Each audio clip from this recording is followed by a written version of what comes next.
Next topic लिया है metallurgy. Class 10 Maharashtra board का ये टॉपिक है। तो मेटलर्जी क्या है, मेटल के बारे में, मेटल के रिएक्शन के बारे में इसमें हमें इस चैप्टर में बहुत समझाया गया है। तो मेटलर्जी 8 नंबर का चैप्टर है क्लास 10 महाराष्ट्र बोर्ड का। तो अर्थ जो है, तो अर्थ का जन्म जो हुआ है या अर्थ जो बॉर्न हो गई है, बनी है, वो 4.5 बिलियन ईयर्स एगो बनी है। तो उसके बाद क्या हो गया, बहुत सारी फॉर्मेटिव प्रोसेस है जो अर्थ के कोर में भी हो रही है और उसके सराउंडिंग एरिया में भी हो रही है। उसकी वजह से क्या हो रहा है, अगर आज तक ये प्रोसेस चालू है, इसकी वजह से क्या हो गया कि इन सारी प्रोसेस, फॉर्मेशन प्रोसेस की वजह से बहुत सारे ओर्स बने हैं, बहुत सारे लिक्विड्स बने हैं, बहुत सारे गैसेस बने हैं, that result into different types of ores, liquids and gases. तो जो भी हम सब्सटेंस देखते हैं, तो सब्सटेंस 3 प्रकार के होते हैं, मेटल्स, नॉन मेटल्स एंड मेटलाइट्स। तो जो मेटलाइट्स होते हैं वो दोनों के कैरेक्टरिस्टिक्स शो करते हैं, यानी मेटल्स की भी एंड नॉन मेटल्स की भी।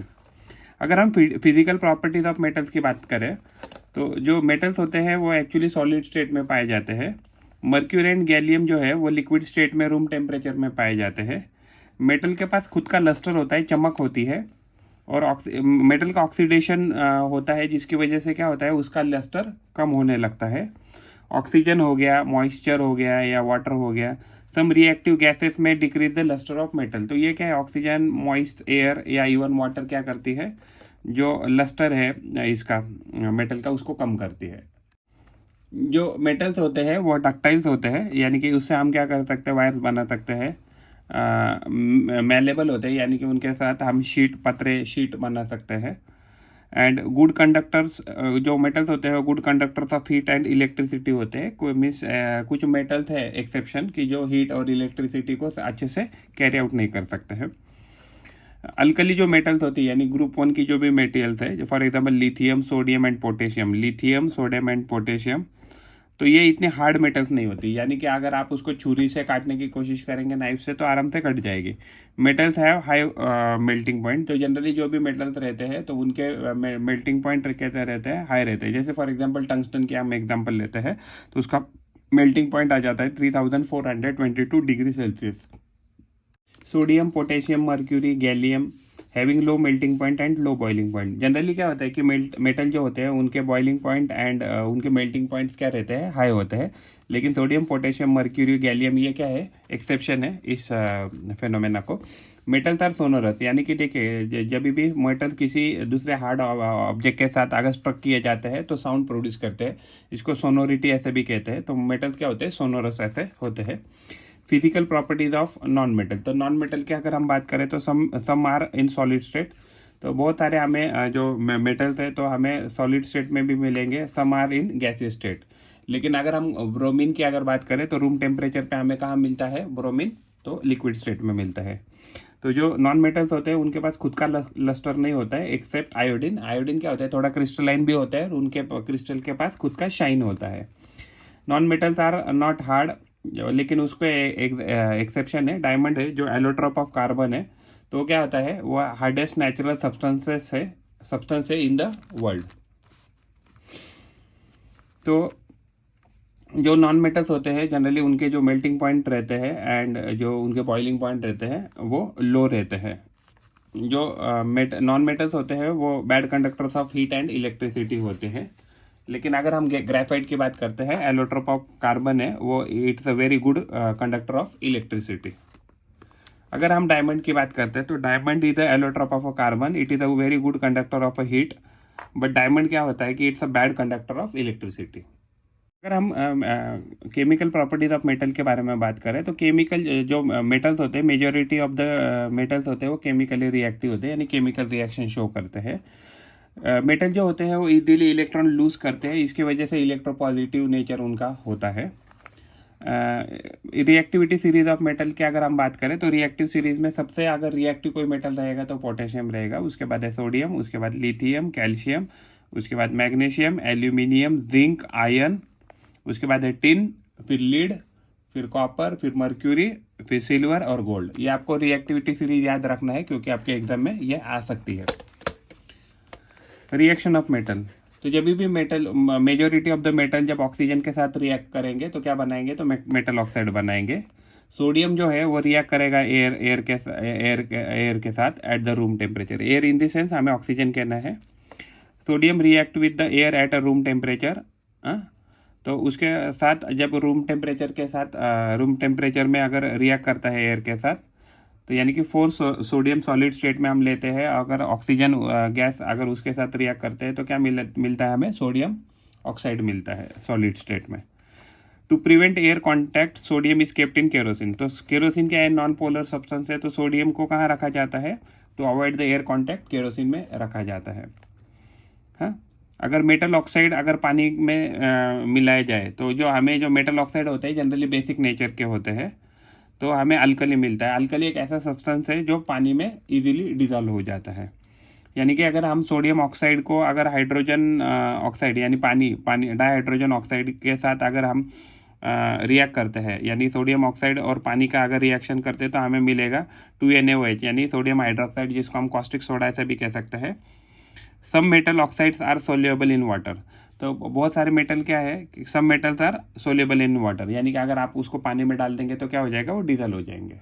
अगर हम मैग्नीशियम को एयर के साथ यानी ऑक्सीजन में अगर बर्न करें तो क्या हो जाएगा, हमें मैग्नीशियम ऑक्साइड मिलेगा सॉलिड स्टेट में।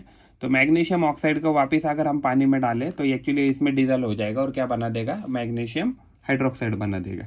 इसका मतलब यहाँ से हम देख सकते हैं कि ये मटेरियल क्या बना रहा है, तो ये एक्चुअली वाटर सोल्यूबल कंटेंट बना रहा है। सोडियम भी क्या बनाता है, सोडियम हाइड्रोक्साइड यानी NaOH बनाता है, वो भी वाटर सोल्यूबल होता है। Reaction of metals with water. तो sodium potassium metal react rapidly, यानी एक्चुअली सोडियम और पोटेशियम क्या है, हाईली रिएक्टिव मेटल्स है, तो ये बहुत विगरसली एंड रैपिडली रिएक्ट करते हैं वाटर के साथ और उसमें लिबरेट करते हैं हाइड्रोजन गैस। तो सोडियम एंड पोटेशियम जब भी पानी के साथ इवन कूल ठंडा पानी भी लेंगे तो भी उसके साथ रिएक्ट कर लेते हैं। तो अगर हम सोडियम को पानी के साथ रिएक्ट करेंगे तो हमें मिलेगा सोडियम हाइड्रोक्साइड, हाइड्रोजन मिलेगा गैस एंड हमें बहुत सारी हीट मिलेगी। अगर हम पोटेशियम की वही रिएक्शन अगर पानी के साथ करते हैं तो हमें क्या मिलेगा, पोटेशियम हाइड्रोक्साइड मिलेगा, हाइड्रोजन गैस मिलेगी और बहुत सारी हीट मिलेगी। वैसे ही अगर हम कैल्शियम की बात करते हैं तो कैल्शियम क्या है कि एक्चुअली कैल्शियम ग्रुप 2 का एलिमेंट है, तो उसको अगर पानी में अगर हम डालें तो धीरे धीरे रिएक्ट करता है कंपेरेटिव सोडियम एंड पोटेशियम, वो इतना रिएक्टिव नहीं करता है। तो ये पानी में जाने के बाद ये बनाता है कैल्शियम हाइड्रोक्साइड और हमें हाइड्रोजन गैस मिलती है ना, तो एक्चुअली गैस होनी चाहिए। अगर हम बाकी के मेटल्स की बात करते हैं तो जैसे एल्यूमिनियम, आयरन, जिंक, तो ये क्या है, मॉडरेटली रिएक्टिव मेटल है, तो ये हॉट या कोल्ड वाटर के साथ रिएक्ट नहीं करते हैं। बट लेकिन अगर हम इसको स्टीम लेते हैं, पानी को अगर बहुत गर्म करके स्टीम करते हैं तो उसके साथ वो रिएक्ट करके ऑक्साइड बनाते हैं। जैसे फॉर एग्जांपल अगर हम एल्यूमिनियम को पानी में डालें तो हमें गर्म स्टीम के साथ अगर रिएक्शन करें तो हमने इधर G लिखा है, गैस लिखा है, तो हमें मिलेगा एल्यूमिनियम ऑक्साइड और हमें मिलेगा हाइड्रोजन गैस। वैसे अगर हमने आयन को स्टीम के साथ रिएक्ट करेंगे तो हमें मिलेगा ion oxide and hydrogen gas. वैसे ही जिंक को अगर हम पानी के साथ रिएक्ट करेंगे तो हमें मिलेगा zinc oxide and hydrogen gas. तो reaction of metal with oxygen, देखिए अगर हम रिएक्टिविटी सीरीज की बात करें तो magnesium is more reactive than aluminium and aluminium is more reactive than zinc and zinc is more reactive than iron. अगर हम मैग्नीशियम की बात करते हैं और उसको डाइल्यूट एसिड यानी कि हाइड्रोक्लोरिक एसिड के साथ अगर रिएक्ट करेंगे तो हमें मिलेगा MgCl2 यानी magnesium chloride and H2 gas. तो यानी कि देखिए इस केस में हमें क्या मिल रहा है, डाइल्यूट एसिड के साथ अगर हम रिएक्ट करेंगे तो हमें क्या मिलेंगे, H2 गैस मिलेगी। एल्यूमिनियम को अगर हम डाइल्यूट हाइड्रोक्लोरिक एसिड के साथ HCl के साथ रिएक्ट करेंगे तो हमें मिलेगा एल्यूमिनियम क्लोराइड प्लस H2 की गैस। आयन को अगर हम डाइल्यूट एसिड के साथ रिएक्ट करेंगे HCl के साथ तो हमें मिलेगा आयन क्लोराइड या आयन को chloride plus H2 gas. Ferrous chloride भी कह सकते हैं इसको। एंड अगर हम इसको रिएक्ट करते हैं जिंक को डाइल्यूट हाइड्रोक्लोरिक एसिड के साथ तो हमें मिलेगा zinc chloride plus H2 gas. तो यानी कि जब भी हम रिएक्ट करते हैं मेटल को डाइल्यूट एसिड के साथ हमें हाइड्रोजन गैस मिलेगी एंड प्लस वो पर्टिकुलर हमें सॉल्ट मिलेगा, क्लोराइड हो सकता है, ब्रोमाइड हो सकता है। तो reaction of metals with nitric acid, तो नाइट्रिक एसिड यानी कि HNO3 को हम नाइट्रिक एसिड कहते हैं। तो मेटल प्लस नाइट्रिक एसिड जब रिएक्शन करेंगे तो क्या मिलेगा, नाइट्रेट सॉल्ट ऑफ मेटल। तो हमें कौन से मिलेंगे सॉल्ट, नाइट्रेट सॉल्ट।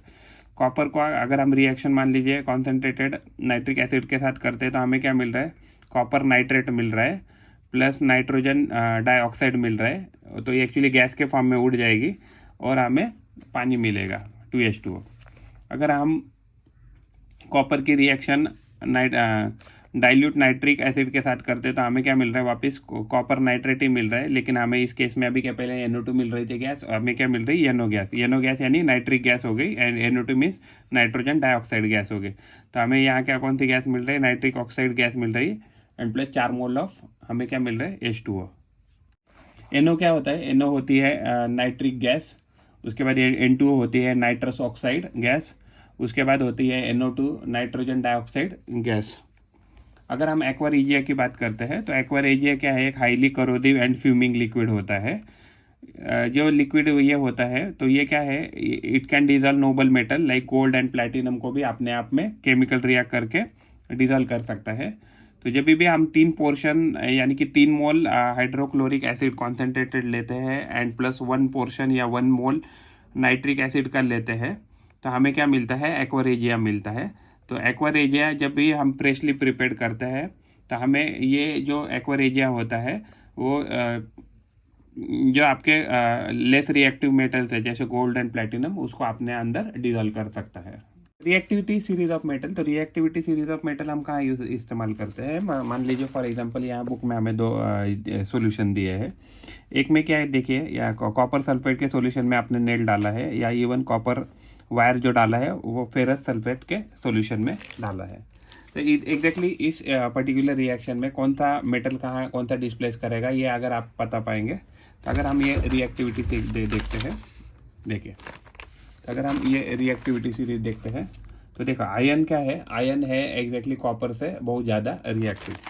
तो यानी कि जो आयन का जिसमें मान लीजिए वायर डाला है हमने कॉपर सल्फेट के सॉल्यूशन में, तो वहाँ क्या कर देगा, आयन क्या करेगा, कॉपर को डिस्प्लेस कर देगा और खुद उस जगह पे आ जाएगा। If metal A displaces another metal B, if metal A is displaces another metal B from its solution, from its salt solution, then it means that metal A is more reactive than metal B। तो यहाँ exactly जो है, तो हम metal जो reactivity of series of metal है, reactivity series of metals है, वहाँ इसका इस्तेमाल कर सकते हैं। रिएक्शन क्या है, metal A plus salt solution of metal B। तो इसमें क्या हो जाता है, salt solution of metal A plus metal हमें B मिल जाता है। यानी कि फॉर एग्जांपल हमने क्या देखा था, आयन देखा था, आयन प्लस CuSO4 देखा था। तो आयन मोर रिएक्टिव है तो ये क्या बन जाएगा, तो ये हो जाएगा FeSO4 हो जाएगा मान लीजिए। और यहाँ क्या हो जाएगा, तो यहाँ Cu हमें 2+ मिलेगा, यहाँ सॉरी यहाँ 2+ था, तो यहाँ हमें क्या मिलेगा, यहाँ 2+ था ऑलरेडी, तो यह हमें क्या हो गया, तो कॉपर का रिडक्शन हो जाएगा इस केस में। तो यानी कि जो मेटेलिक आयन है, तो metallic ion is more reactive than metallic copper, तो इसकी वजह से क्या होगा, आयन कॉपर को डिस्प्लेस कर देगा। Reaction of metals with non metal, तो रिएक्शन क्या है कि मेटल नॉन मेटल के साथ रिएक्ट करते हैं। The driving force behind the reaction is to attain electronic configuration of the nearest noble gas. तो जब भी कोई भी मेटल दूसरे किसी भी मेटल या नॉन मेटल के साथ अगर रिएक्ट करेगा तो उसके पीछे एक्चुअली मेजर रीजन रहता है कि that metal want to achieve the nearest noble gas configuration with complete octet. तो अपना कंप्लीट ऑक्टेट जो है वो कंप्लीट करने की कोशिश करता है।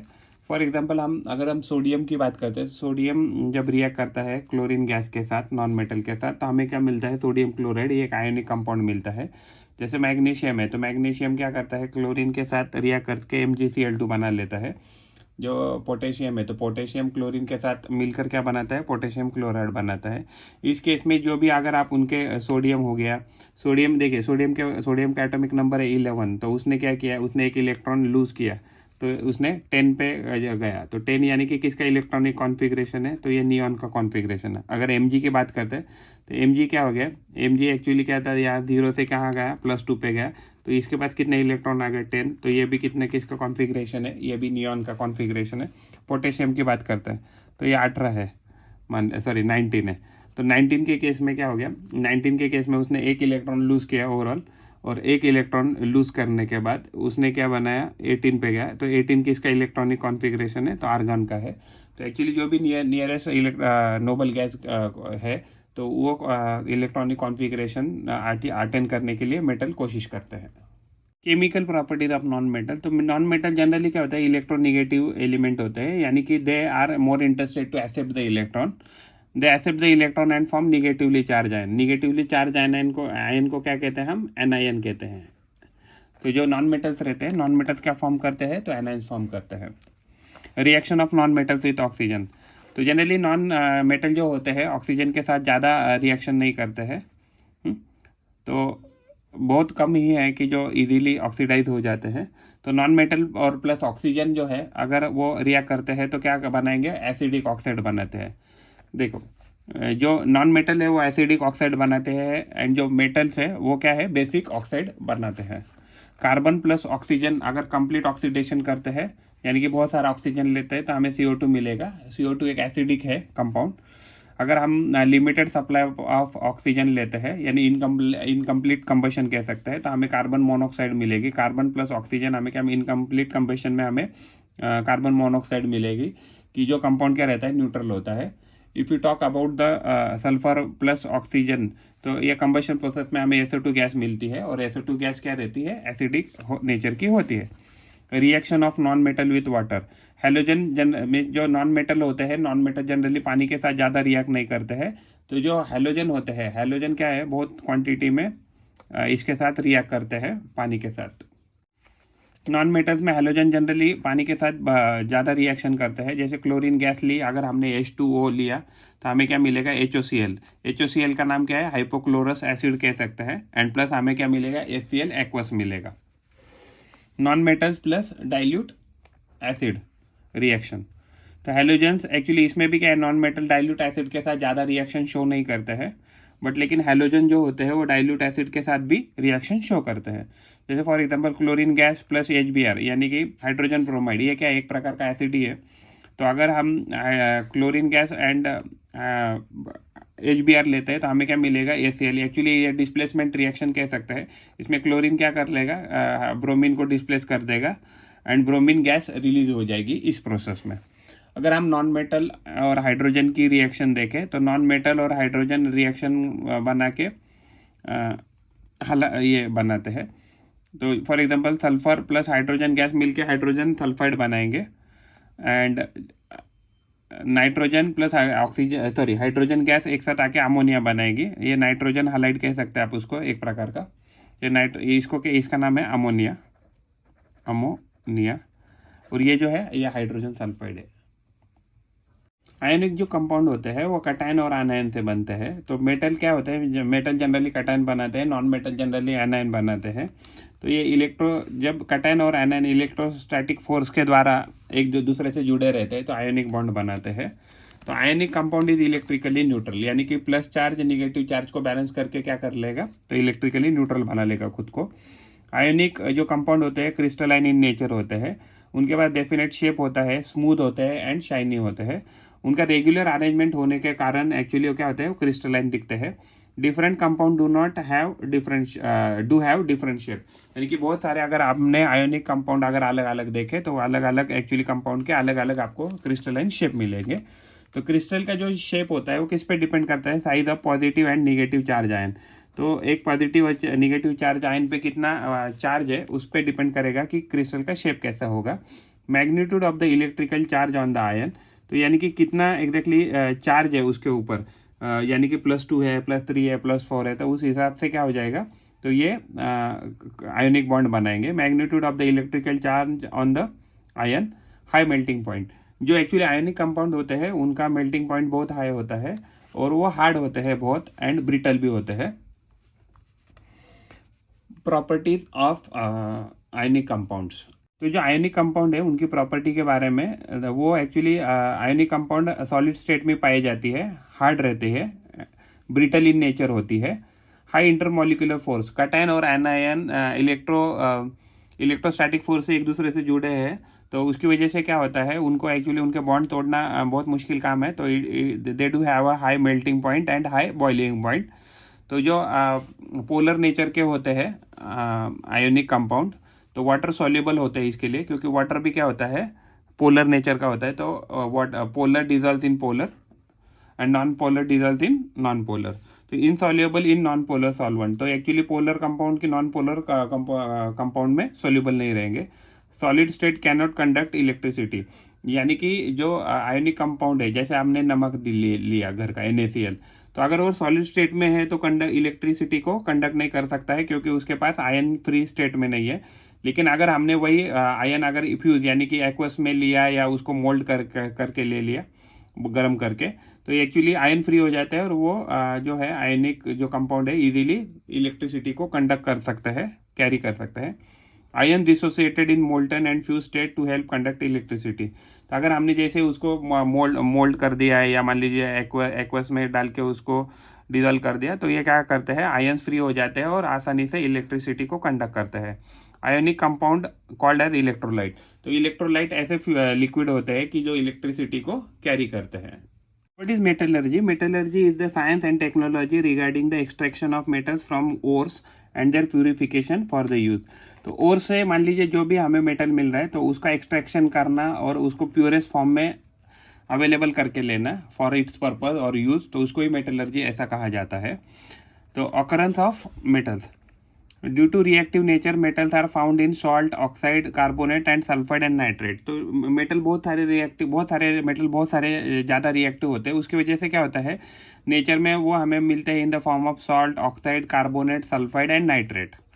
नॉन रिएक्टिव मेटल जो होते हैं जैसे for example gold, platinum, silver, वो जनरली हमें फ्री स्टेट में मिल सकते हैं because of their non reactive nature. Mineral क्या है, तो मिनरल एक ऐसा मेटल कंपाउंड है और इम्प्यूरिटी अगर जोड़ा जाए तो उसको क्या कहते हैं, मिनरल ऐसे कहते हैं। फॉर एग्जांपल अगर आप जो रॉक देखते हैं तो आजू बाजू में, तो रॉक क्या है, तो रॉक में बहुत सारे आपको मेटल कंपाउंड भी मिलेंगे और इम्प्यूरिटीज भी मिलेगी। जैसे फॉर एग्जांपल सैंड है, सॉइल है। और क्या है, तो ores are the minerals from which the metal can be separated economically. यानी कि सभी मिनरल जो भी ओर होती है, मान लीजिए हमने ओर लिखा तो ये मिनरल है, तो इस मिनरल में छोटा सा हिस्सा क्या रहेगा, ओर रहेगा। यानी कि ore is a part of a mineral. Ores are minerals from which the metal can be separated economically. तो हम क्या करते हैं, ओर से हम प्रॉफिटेबली मेटल को एक्सट्रैक्ट करने की कोशिश करते हैं जिसकी वजह से हमें क्या होगा तो यानी कि सभी जो मिनरल्स है हमें ओर की तरह काम नहीं करेंगे, लेकिन सारी जो ओर होती है वो मिनरल्स होती है।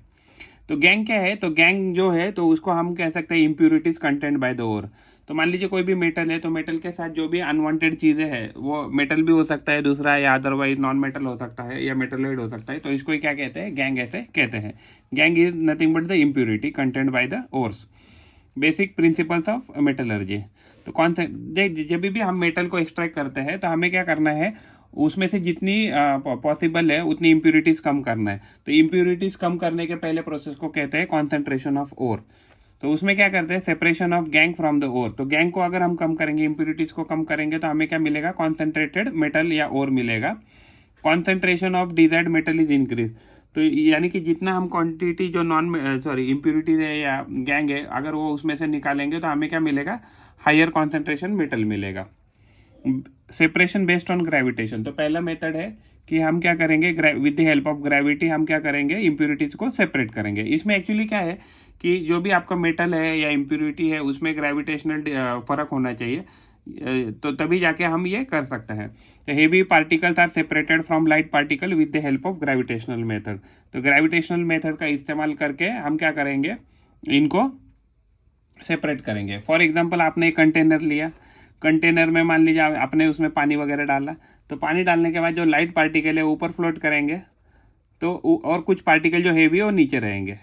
तो अभी जो ऊपर वाले जो पार्टिकल है, हो सकता है वो आपका मेटल भी हो सकता है या आपका वो नॉन मेटल भी हो सकता है। तो ये डिपेंड करेगा कि आप क्या एग्जैक्टली इसमें से निकालने की कोशिश कर रहे हैं।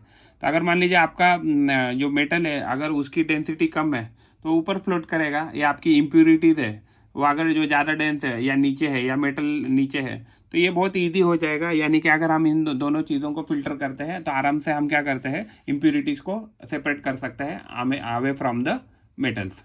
ग्रेविटेशनल सेपरेशन मेथड में विल्फ्ले टेबल मेथड ये हमें बुक में समझाया है। तो एग्जैक्टली ऊपर से क्या किया जाता है, पाउडर्ड ओर डाला जाता है। पाउडर्ड ओर डालने के बाद क्या किया जाता है, इसमें बहुत सारा पानी छोड़ा जाता है। तो इसमें क्या है, खाचा है, तो खाचा यानी कि ग्रू टाइप सिस्टम है। तो मान लीजिए जो भी हेवी पार्टिकल रहेगा वो क्या ग्रूज में अटक जाएगा, और जो भी लाइट पार्टिकल है वो पानी के साथ बह जाएगा। तो हमें उसकी वजह से क्या मिलेगा, तो हमें एग्जैक्टली कॉन्सेंट्रेटेड ओर मिल जाएगी। तो ये मेथड है विल्फ्ले टेबल मेथड। तो light gang particles move along with water. तो एक्चुअली जो गैंग पार्टिकल्स है वो लाइट वेट रहते हैं, तो मूव हो जाते हैं फ्रॉम द मेटल। और जो हेवी मिनरल जो हमें चाहिए, वो heavy mineral metal gets collected on the stilt, जो भी एक्चुअली उधर ग्रूज है तो ग्रूज में अटक जाते हैं। Higher concentration of metal is collected, तो इसमें से क्या है, हम उसको सेपरेट आउट करते हैं हायर कॉन्सेंट्रेशन ऑफ मेटल को। उसके बाद हमें दूसरा मेथड दिया है hydraulic separation method. Hydraulic separation method यहाँ दिया है। तो यहाँ नीचे से हम क्या करेंगे, जोर से एक्चुअली स्ट्रीम छोड़ेंगे पानी का, ऊपर से पाउडर और डालेंगे। तो जो भी हमारा एग्जैक्टली मान लीजिए जो गैंग है, तो गैंग क्या होता है, हमारा लाइट वेट रहता है तो ऊपर फ्लोट करता है, तो गैंग को हम बाहर निकाल लेते हैं। जो हमारा मेटल जो रहता है वो हेवी रहता है, तो हेवी होने के कारण हम क्या करते हैं, उसको नीचे से कॉन्सेंट्रेटेड ओर को बाहर निकाल लेते हैं। तो हाइड्रोलिक सेपरेशन मेथड में gangue particles are lighter so collected at the upper side and heavier metal is collected at the lower side. With the help of gravitation particles of the same size are separated by their weight. तो यानी कि size उन दोनों की same ही है, लेकिन क्या है कि डेंसिटी में फ़र्क है। तो इसका इस्तेमाल करके, ये टेक्निक का इस्तेमाल करके हम क्या करते हैं, हाइड्रोलिक सेपरेशन मेथड को यूज़ करते हैं।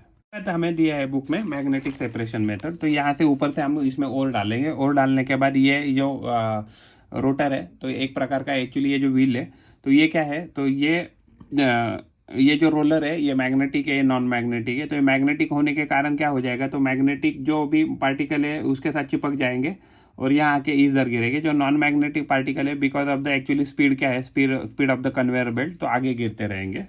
तो ये मैग्नेटिक सेपरेशन मेथड है। तो आप तभी इस्तेमाल कर सकते हैं कि जो भी आपका ओर है वो मैग्नेटिक हो। तो यूजेस इलेक्ट्रोमैग्नेटिक, इसमें इलेक्ट्रोमैग्नेटिक मशीन का इस्तेमाल किया जाता है। वन रोलर मैग्नेटिक, एक रोलर मैग्नेटिक होता है और दूसरा क्या होता है, रोलर नॉन मैग्नेटिक होता है। Magnetic material gets collected nearer to the magnetic roller. तो मैग्नेटिक मटेरियल मैग्नेटिक रोलर के बाजू में कलेक्ट किया जाता है। Non magnetic material gets collected away from the magnetic roller. तो मैग्नेटिक रोलर से दूर जो नॉन मैग्नेटिक मटेरियल है, तो वो मैग्नेटिक रोलर से दूर कलेक्ट किया जाता है। जो कैसिटराइट है, जो टीन ओर है, तो जो टीन ओर होता है उसमें क्या SnO2 जो है, उसमें जो ये इम्प्यूरिटी है उसको स्टैनिक ऑक्साइड ऐसे कहते हैं, वो नॉन मैग्नेटिक होती है। FeWO4 यानी कि फेरस टंगस्टेट, फेरस टंगस्टेट की बात करें तो ये मैग्नेटिक होता है।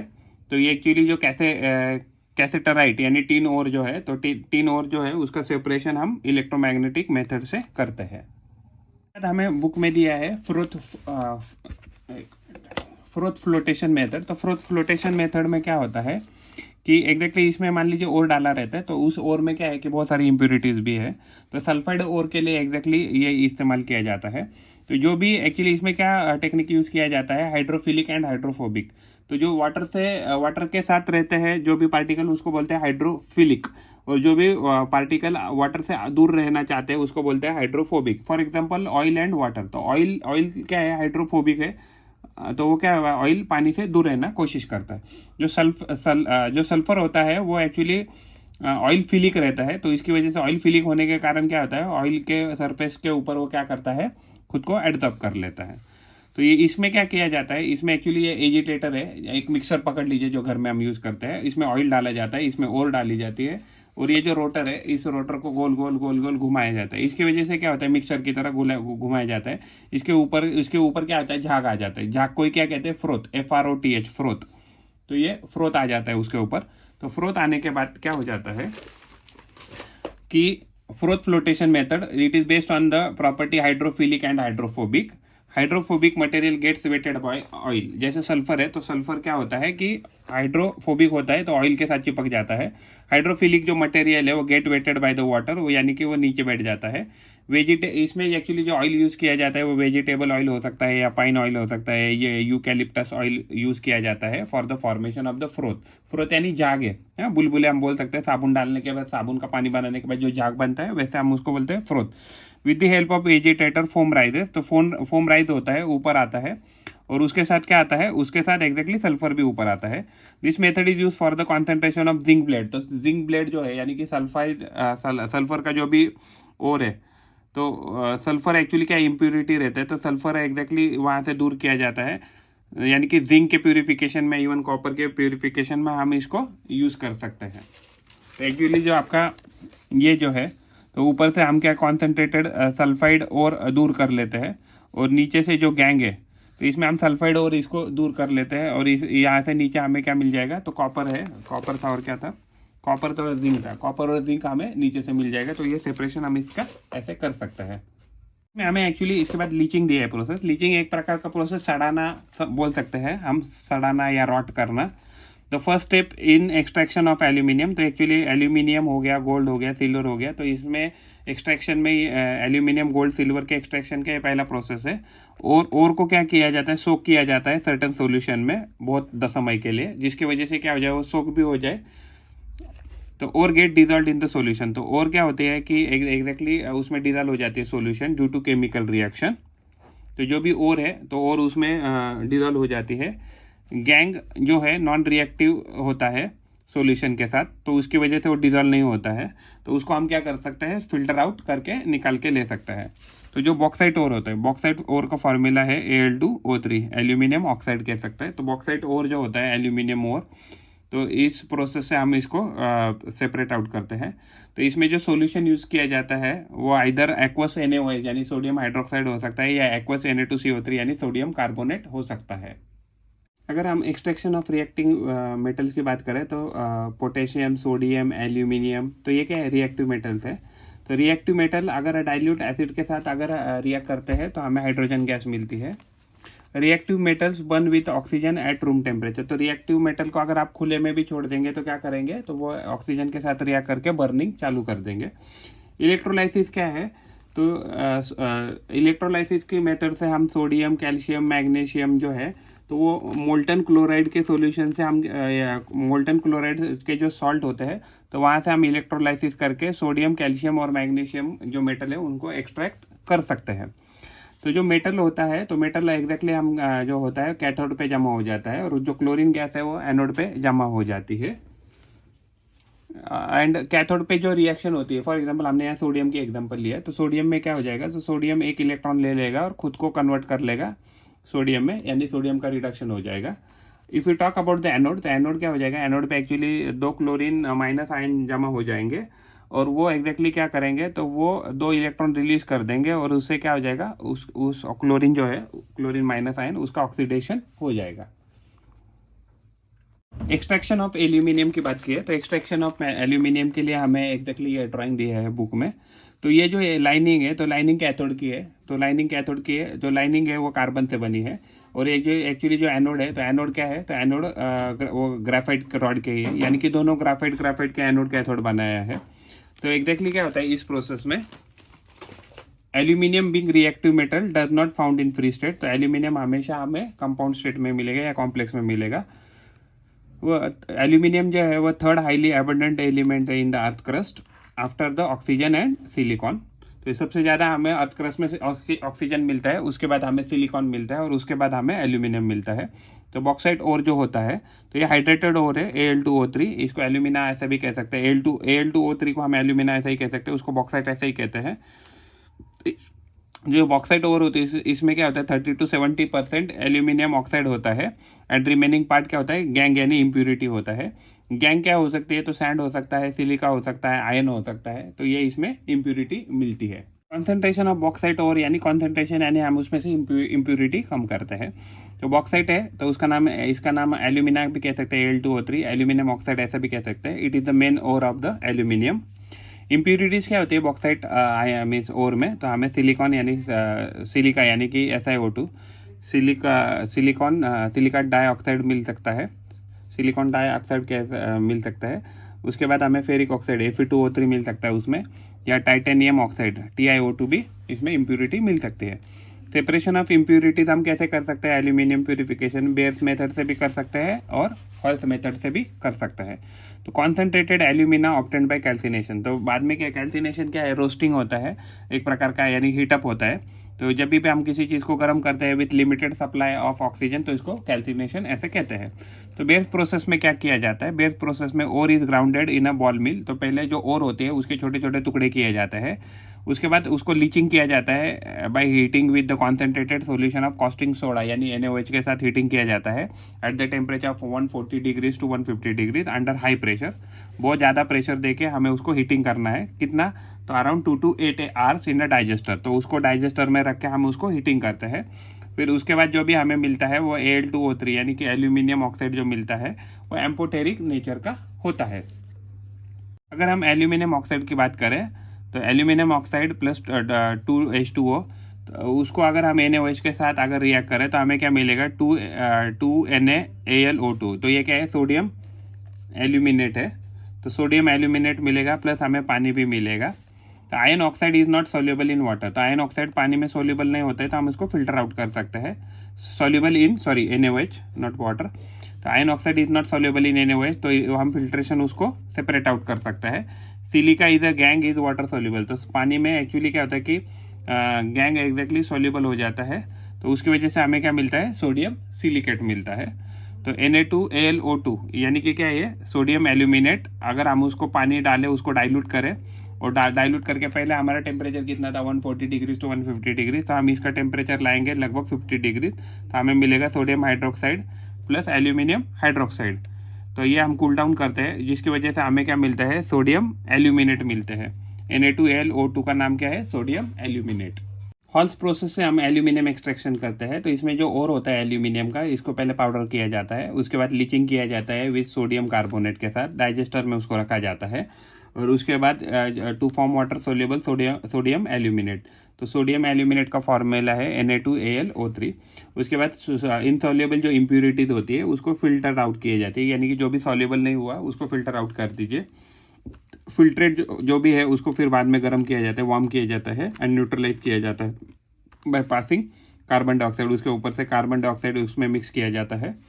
तो प्रेसिपिटेशन ऑफ एल्यूमिनियम हाइड्रोक्साइड हमें इससे मिलता है।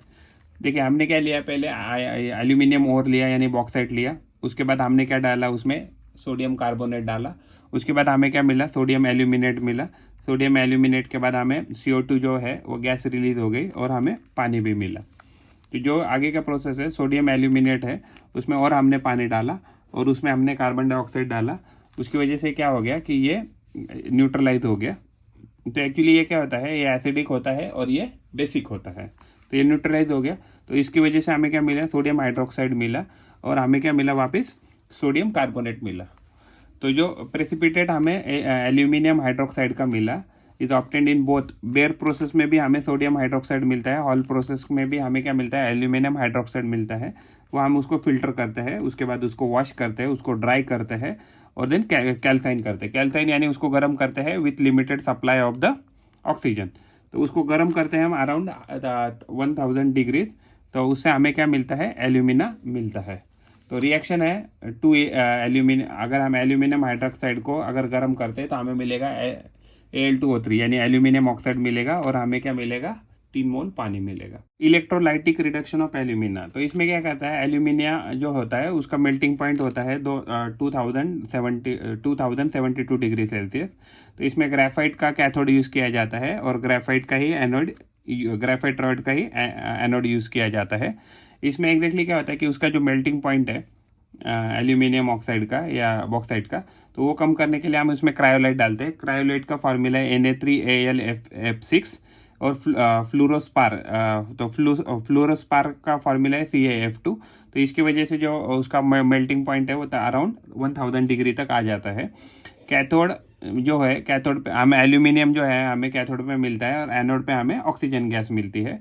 तो molten aluminium heavier than electrolyte collected at the bottom of the tank.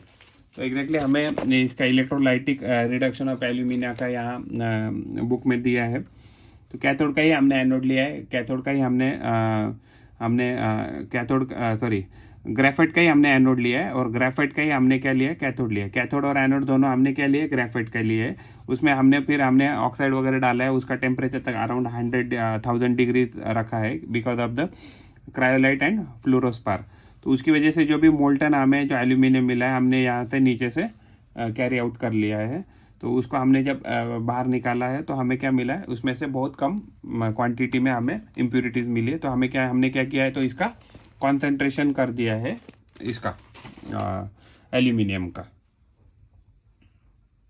जब भी इलेक्ट्रोलाइटिक रिडक्शन ऑफ एल्यूमिना का होता है तो एनोड पे जो ऑक्सीजन है 2 नेगेटिव, तो वो क्या हो जाता है कि एक्चुअली इलेक्ट्रॉन रिलीज कर देते हैं और ऑक्सीजन का ऑक्सीडेशन हो जाता है। और कैथोड पे क्या हो जाता है कि एल्यूमिनियम जो 3+ है वो 3 इलेक्ट्रॉन लेते हैं और एल्यूमिनियम में कन्वर्ट हो जाता है, तो एल्यूमिनियम का रिडक्शन हो जाता है। तो जो ऑक्सीजन है तो ऑक्सीजन और एनोड जो है, ऑक्सीजन जो भी लिबरेट हो रही है एनोड पे, तो वो क्या करती है एनोड के साथ, एनोड के ऊपर क्या होता है ग्रेफाइट होता है, तो ग्रेफाइट यानी कार्बन के साथ रिएक्शन करके क्या करता है तो CO2 बना देता है। और CO2 बनाने के बाद क्या होता है anode have to be change from time to time as they get oxidise during the electrolysis of alumina. तो ये जो इलेक्ट्रोलाइटिक रिडक्शन ऑफ एल्यूमिना है, इस केस में क्या है, ये येलो वाले जो भी एनोड है, तो ये एनोड जो पॉजिटिव कनेक्शन से जो जोड़े हैं, तो वो क्या है over the period of time CO2 बनाते हैं, ऑक्सीजन एंड कार्बन एग्जैक्टली क्या बनाते हैं CO2 बनाते हैं। इसकी वजह से क्या हो जाता है उनकी साइज कम हो जाती है, तो that has to be changed. Extraction of moderately reactive metal, तो मॉडरेटली रिएक्टिव मेटल कौन कौन से है, जैसे आयन है, जिंक है, लीड है एंड कॉपर है। तो ये जो मॉडरेटली रिएक्टिव मेटल होते हैं वो सल्फाइड सॉल्ट में मिलते हैं, इवन कार्बोनेट के फॉर्म में मिलते हैं। तो जो सल्फाइड ओर है वो स्ट्रांगली जब हीट की जाएगी in the presence of air, तो वो ट्रांसफॉर्म हो जाएगी इनटू द ऑक्साइड्स। रोस्टिंग क्या होती है, तो heating in sufficient amount of air और ऑक्सीजन। तो अगर हम किसी भी सब्सटेंस को हीट करते हैं in the presence of sufficient air और ऑक्सीजन, तो इसको रोस्टिंग ऐसा कहा जाता है। कैल्सिनेशन क्या है, कैल्सिनेशन में भी हीटिंग ही होती है, बट कैल्सिनेशन के केस में क्या होता है कि लिमिटेड अमाउंट ऑफ एयर या ऑक्सीजन प्रोवाइड किया जाता है। तो रोस्टिंग जो होता है, रोस्टिंग का एग्जांपल हमें अगर हम 2ZNS लेते हैं, 2ZNS यानी कि जिंक सल्फाइड प्लस उसको ऑक्सीजन सफिशिएंट ऑक्सीजन के साथ अगर हम उसको हीटअप करेंगे तो हमें क्या मिलेगा, जिंक ऑक्साइड मिल जाएगा और SO2 gas, sulphur dioxide gas क्या हो जाएगी, रिलीज हो जाएगा। वही हमें एक्चुअली कैल्सिनेशन का एग्जाम्पल दिया। तो जिंक कार्बोनेट अगर हम उसको हीटअप करते हैं तो हमें जिंक ऑक्साइड मिल जाएगा और प्लस CO2 गैस क्या हो जाएगी, तो रिड्यूस हो जाएगी। तो जिंक ऑक्साइड को वापस अगर हम कार्बन के साथ ट्रीट करते हैं तो जिंक से ऑक्सीजन निकल जाएगी। तो जब भी oxygen of removal from the compound, इसको क्या कहा जाता है, तो रिडक्शन। तो जिंक जो है यहाँ एग्जैक्टली +2 के फॉर्म में है, यहाँ जो जिंक है तो 0 के फॉर्म में है, ऑक्सीडेशन स्टेट। तो यहाँ कार्बन मोनोऑक्साइड जो गैस है वो भी रिलीज हो जाएगी, तो इसको रिडक्शन ऐसे कहते हैं। तो जिंक इस केस में क्या हो जाता है, रिड्यूस हो जाता है। तो बहुत सारे हम रिड्यूसिंग एजेंट यूज़ कर सकते हैं, जैसे फॉर एग्जांपल कार्बन को ऐसे हम रिड्यूसिंग एजेंट यूज़ कर सकते हैं, इवन सोडियम, कैल्शियम, एल्यूमिनियम। तो सोडियम, कैल्शियम, एल्यूमिनियम ये क्या है, तो ये रिएक्टिव मेटल थे। This agent displaces metal oxide atom to reduce it. तो इसमें से क्या निकालते हैं, ये लोग क्या करते हैं, उसको ऑक्सीजन को रिप्लेस कर देते हैं। तो ये जो है carbon, sodium, calcium and aluminium, तो ये किसकी तरह बिहेव करते हैं, एज अ रिड्यूसिंग एजेंट की तरह बिहेव करते हैं। यहाँ हमें एक केस दिया है, अगर हम MnO2 यानी कि मैंगनीज ऑक्साइड को अगर हम एल्यूमिनियम के साथ ट्रीट करते हैं तो क्या हो जाता है, तो ये जो एल्यूमिनियम है तो एल्यूमिनियम विल रिप्लेस द, इसमें से ऑक्सीजन निकाल लेगा और Mn को वहाँ से रिप्लेस कर देगा। तो ये हमें क्या मिलेगा, Mn। तो यहाँ एक्चुअली जो Mn है, तो ये Mn यहाँ एक्चुअली प्लस फॉर्म के फॉर्म में है, यहाँ क्या है, 0 ऑक्सीडेशन स्टेट में है। तो यहाँ हमें क्या मिला, एल्यूमिनियम ऑक्साइड मिला है जिसको हम एल्यूमिना कहते हैं, प्लस हमें मेटल मिला मैंगनीज, और यहाँ क्या मिला हमें, तो हमें बहुत सारी हीट भी मिली। तो heat evolve in this chemical reaction is so great that we get a metal in the molten form. तो यानी कि जो भी हमें यहाँ मैंगनीज मिलने वाला है या एल्यूमिनियम मिलने वाला है, ये हमें कैसे मिलेंगे, मोल्टन फॉर्म में मिलेंगे। एक्चुअली थर्माइट रिएक्शन दिया है बुक में। तो देखिए एक्चुअली जब भी रेलवे ट्रैक किसी कारणवश अगर मान लीजिए ब्रेक हो गए, तो रेलवे ट्रैक किससे बने रहते हैं, तो आयन से बने रहते हैं। तो रेलवे ट्रैक को क्या करते हैं, with the help of aluminium and ion, तो इसको क्या करते हैं, गर्म मोल्टन जब आयन एंड हम उसमें ये डालते हैं एल्यूमिनियम, तो एग्जैक्टली ये क्या हो जाता है, तो हम जो भी क्रैक हो गया है तो उसको हम सही से वेल्ड कर पाते हैं। तो इसको ही क्या बोलते हैं, थर्माइट रिएक्शन ऐसे कहा जाता है। तो इसमें आयन ऑक्साइड और एल्यूमिनियम, इसको अगर हम हीट करेंगे तो हमें क्या मिलेगा, तो हमें एग्जैक्टली सेपरेटली हमें आयन मिलेगा एंड प्लस हमें क्या मिलेगा, एल्यूमिनियम ऑक्साइड यानी एल्यूमिना मिल जाएगा और बहुत सारी हीट मिल जाएगी, जिसकी वजह से जो भी क्रैक वगैरह आए हैं रेलवे ट्रैक में तो हम उसको रिपेयर कर सकते हैं। Extraction of less reactive metal, तो यानी कि जो भी अभी लेस रिएक्टिव मेटल कौन कौन से है, जैसे आपका गोल्ड है, देन सिल्वर है, प्लैटिनम है, तो ये क्या है, लेस रिएक्टिव मेटल है। तो कॉपर जो होता है, कॉपर हमें मिलता है कॉपर सल्फाइड के फॉर्म में, अगर हम कॉपर सल्फाइड और ऑक्सीजन को अगर हम ट्रीट करते हैं तो हमें क्या मिलता है, कॉपर ऑक्साइड मिलता है प्लस हमें SO2 गैस मिलती है। अगर हम कॉपर ऑक्साइड को वापस कॉपर सल्फाइड के साथ ट्रीट करते हैं तो हमें क्या मिलता है, तो कॉपर मिलता है फ्री यानी कि प्योर स्टेट में, एंड हमें क्या मिलता है, SO2 मिलता है गैस। तो सिनाबार क्या है, cinnabar exactly actually ore of mercury है। तो आप उसको मर्क्यूरस सल्फाइड या मर्क्यूरी सल्फाइड भी कह सकते हैं। तो ये किसका ओर है, तो मर्क्यूरी का ओर है, तो इसको सिनाबार ऐसा कहा जाता है। तो रिफाइनिंग ऑफ मेटल्स क्या है, तो electrolysis method is use to obtain pure metal from the impure metal. तो रिफाइनिंग ऑफ मेटल्स में क्या है, इलेक्ट्रोलाइसिस मेथड का यूज़ किया जाता है। इसमें क्या हो जाता है कि जो भी प्योर मेटल है ये हमारा आउटपुट रहता है। तो यहाँ हमें प्योर मेटल चाहिए, तो इसके लिए हम इनपुट डालते हैं इनप्योर मेटल। तो इनप्योर मेटल को हम इलेक्ट्रोलाइसिस के थ्रू प्योर करते हैं और हम रिफाइनिंग ऑफ मेटल करते हैं with the help of electrolysis. Corrosion of metals क्या होता है कि जब भी कोई भी मेटल अगर एयर के साथ, स्पेशली एक्चुअली ऑक्सीजन के साथ जब रिएक्ट कर लेता है तो ऑक्साइड्स बनाते हैं, मेटल ऑक्साइड। तो इसको ही करोजन ऑफ मेटल ऐसे कहा जाता है। आयन और मॉइस्ट एयर जब एक साथ आती है तो क्या बनाते हैं, आयन ऑक्साइड यानी Fe2O3 बनाते हैं, रेडिश कलर का रहता है और उसमें एक्चुअली पानी का भी कंटेंट आ जाता है, यानी कि हाइड्रेटेड आयन ये बन जाता है कंपाउंड। तो हाइड्रेटेड कंपाउंड को इसको हम क्या कहते हैं, रस्ट ऐसा कहते हैं। तो रस्ट का फॉर्मूला है Fe2O3.H2O। अगर हम कार्बन डाइऑक्साइड की बात करते हैं और उसको अगर मॉइस्ट एयर में क्या अवेलेबल रहता है, कार्बन डाइऑक्साइड अवेलेबल रहता है। तो जो भी कॉपर के जो भी बर्तन है या मेटल है, जब मॉइस्ट एयर के साथ यानी CO2 के साथ जब केमिकल रिएक्शन करते हैं तो क्या बनाते हैं, कॉपर कार्बोनेट बनाते हैं। Copper carbonate is nothing but a greenish layer. जो भी कॉपर जो होता है उसके ऊपर एग्जैक्टली ग्रीनिश लेयर रहता है। तो ये पॉइजनस होता है। अगर इसमें मान लीजिए अगर हमने कुछ भी खाना वगैरह रख दिया तो इससे क्या हो सकता है, हमें फूड पॉइजनिंग हो सकता है। तो that has to be avoid.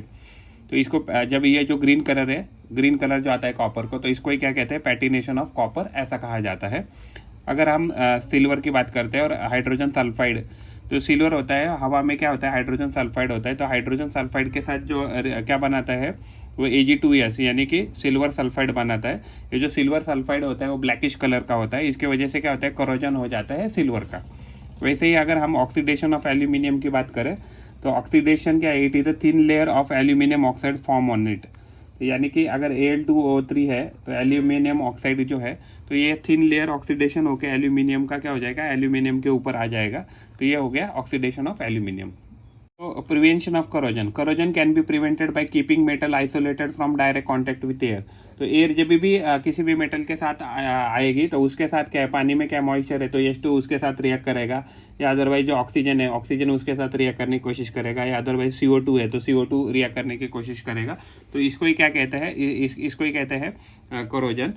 तो उसके लिए ये फिक्स करने के लिए हम क्या करते हैं, we fix a layer of a substance on a metal to prevent moisture and air.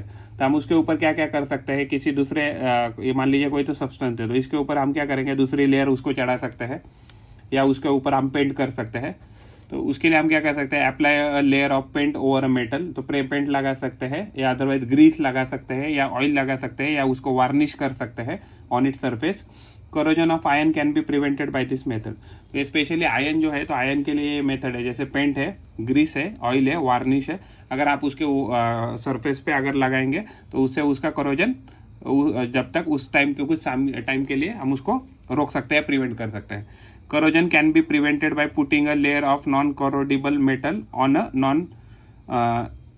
Non corrodible metal on a corrodible. Actually क्या होना चाहिए, कोरोडिबल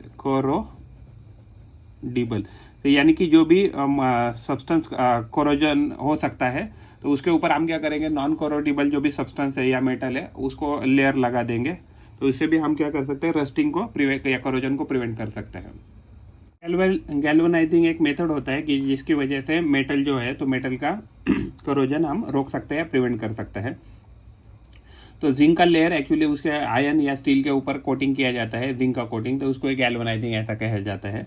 तो जो जिंक है, तो जिंक क्या है, तो it is a more electropositive than the iron. तो ये क्या होता है कि जैसे ही वो हवा के साथ, एयर के साथ कांटेक्ट में आ जाता है तो इमीडिएटली वो जिंक ऑक्साइड का एग्जैक्टली एक लेयर बना लेगा, जिसकी वजह से जो मेटल है, आयन है या स्टील है, वो उसके साथ रिएक्ट नहीं कर पाएगा और जिसकी वजह से उसका रस्टिंग प्रिवेंट हो जाएगा। But after few rainy season zinc layer goes away and the inner iron gets expose. तो इसकी वजह से अगर जिंक लेयर ही गायब हो गया तो उसकी वजह से क्या हो जाएगा, तो अंदर वाला आयन है उसका रस्टिंग स्टार्ट हो जाएगा। तो एक्चुअली हमें बुक में दिया है उसकी प्रोसेस। तो पहले क्या रहेगा, तो पहले रहेगा कॉस्टिक क्लीनिंग होगा, किसी भी मेटल जो है आयन है या स्टील है उसका कॉस्टिक क्लीनिंग होगा, उसके बाद रिंदिंग होगा, उसके बाद पिकलिंग होगा, उसके बाद वापस रिंदिंग होगा, उसके बाद फ्लक्स सॉल्यूशन होगा, उसके बाद ड्राइंग किया जाएगा उस मटेरियल को, फिर उसके बाद जिंक बाथ होगा, और जिंक बाथ के बाद कूलिंग करके इंस्पेक्शन को में वो मटेरियल फाइनली डिस्पैच करने के लिए जाएगा। तो यानी कि यहाँ हमने लिखा है कॉस्टिक क्लीनिंग, फिर रिंदिंग, फिर पिकलिंग, फिर वापस रिंदिंग, उसके बाद फ्लक्स सॉल्यूशन, उसके बाद ड्राइंग, उसके बाद जिंक बाथ एंड कूलिंग। तो ये प्रोसेस के बाद क्या हो जाएगा कि जो भी हमारा गैल्वेनाइजेशन प्रोसेस है वो कंप्लीट हो जाएगा। टिनिंग एक प्रोसेस है जिसमें क्या होता है कि ब्रास हो या कॉपर हो तो उसके ऊपर क्या करते हैं, टिन का एक लेयर लगाते हैं। टिन का लेयर लगाने से क्या हो जाता है कि जो ब्रास है या अंदर वाला, मान लीजिए आपका ये ब्रास का सरफेस है और इसके ऊपर आप क्या करते हैं, टिन का एक कोटिंग लगाते हैं, टिन ऑक्साइड का, जिसकी वजह से जो अंदर का जो ब्रास है या कॉपर है तो वो एग्जैक्टली एयर के कांटेक्ट में नहीं आता है और उसका ऑक्सीडेशन नहीं होता है। तो उसको मराठी में हम कलही ऐसे ही कहते हैं, कलही। तो copper and brass metal are protected by this method. तो ब्रास और कॉपर मेटल का कोरोजन प्रिवेंट करने के लिए ये मेथड का इस्तेमाल किया जाता है। उसके बाद हमें दिया है बुक में एनोडाइजेशन। तो एनोडाइजेशन में क्या होता है, मेटल कौन कौन सा है, कॉपर है, एल्यूमिनियम है। तो कॉपर और एल्यूमिनियम के जो मेटल है तो उनको कोट किया जाता है दूसरे मेटल के साथ, thin and strong layer of their oxides. तो उनके ही ऑक्साइड की क्या करते हैं, इलेक्ट्रोलाइसिस से उसके ऊपर कोटिंग की जाती है, और ये जो कोटिंग होती है वो यूनिफॉर्म लेयर होती है। तो उसकी वजह से यूनिफॉर्म होने के कारण क्या होता है कि अच्छे से बहुत समय के लिए, ज़्यादा वक्त के लिए, for longer duration you can prevent that material from the corrosion और रस्टिंग। अगर हम एनोडाइजिंग की बात करें तो एनोडाइजिंग का एक्चुअली डायग्राम दिया है। तो यहाँ हमने एनोड को क्या मटेरियल लगा दिया है और कैथोड भी है। तो जो एनोड होता है तो उसमें एक्चुअली आपका जो भी मटेरियल कॉपर हो या एल्यूमिनियम है उसको जोड़ा जाता है। दूसरा जो कैथोड होता है तो वहाँ अलग आपका metal as per the requirement लगा देते हैं। तो एल्यूमिनियम जो है वो एनोडाइज हो जाएगा, उसके ऊपर एक thin layer of the aluminium oxide का आ जाएगा। अगर कॉपर रहेगा तो कॉपर ऑक्साइड का उसके ऊपर लेयर आ जाएगा। आप अगर उसके ऊपर अगर थिकर लेयर लगाते हैं तो ज़्यादा समय के लिए आप क्या करते हैं, उस मटेरियल को करोड या रस्ट होने से बचा सकते हैं। तो इलेक्ट्रोप्लेटिंग क्या है, तो electroplating is also one of the, कोई भी मटेरियल है तो उसके ऊपर दूसरे मेटल की जब कोटिंग करते हैं इसको ही इलेक्ट्रोप्लेटिंग ऐसे करते हैं।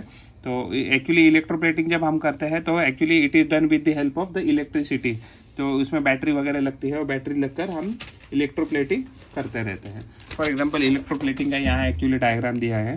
तो मान लीजिए स्पून है तो स्पून के ऊपर मान लीजिए सिल्वर हो या गोल्ड हो या कॉपर हो, तो इसकी अगर हमें कोटिंग करनी है तो ये जो है स्पून है, तो स्पून हमने कहाँ जोड़ा है, तो स्पून जोड़ा है हमने कैथोड साइड पे। और एग्जैक्टली ये जो है आपका जो एनोड रहता है, एनोड में एग्जैक्टली जो जिसका भी हमें कोटिंग करना है, मान लो सिल्वर का कोटिंग करना है तो हमें इस साइड लगना है। तो ये जो यहाँ से सिल्वर, अगर सिल्वर लगाया तो यहाँ सिल्वर निकल कर यहाँ ज्वाइंट हो जाएगा या उसके ऊपर एब्जॉर्ब हो जाएगा। अगर यहाँ गोल्ड रखा है तो इसके ऊपर जो कोटिंग है वो कोटिंग क्या हो जाएगा, गोल्ड का कोटिंग हो जाएगा। इलेक्ट्रोप्लेटिंग कब कर सकते हैं, a less reactive metal coated over a reactive metal by electrolysis. मान लीजिए अगर आपका अगर कोई भी स्पून मान लीजिए एल्यूमिनियम का है या कॉपर का है, तो एल्यूमिनियम हो या कॉपर हो तो दीज आर, या इवन आपका स्टील ले लीजिए तो ये क्या है, these are actually more reactive than the Ag या Au या इवन प्लैटिनम। तो इससे ये क्या है, तो ये लेस रिएक्टिव है, मोर रिएक्टिव है। तो लेस रिएक्टिव मटेरियल का coating more reactive material metal के ऊपर किया जाता है with the help of electricity और इलेक्ट्रिक चार्ज। तो इसको इलेक्ट्रोलाइसिस ऐसे कहा जाता है। इसमें से आउटपुट हमें मिलते हैं, example silver plated spoon, gold plated ornament, तो इसमें इस्तेमाल किया जाता है।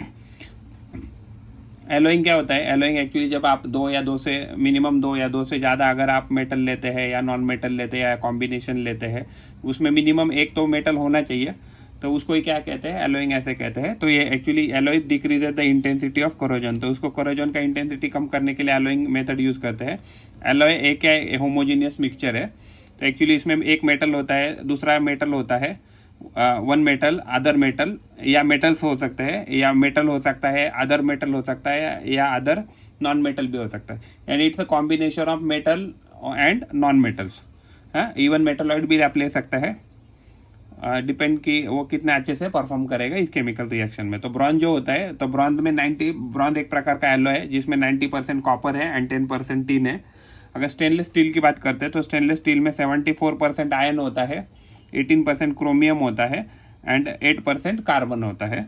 अलॉयज़ की बात करें तो एक्चुअली इससे हम आजकल क्या होता है कि नए अभी कॉइन भी बना रहे हैं, जो भी हम करेंसी कॉइन देते हैं वो भी एलॉय से बनते हैं। अगर आपके पास मान लीजिए कोई एलॉय है और उस एलॉय में कौन एक मिनिमम एक अगर मटेरियल जो मर्क्यूरी है तो उसको अमलगम ऐसे कहा जाता है।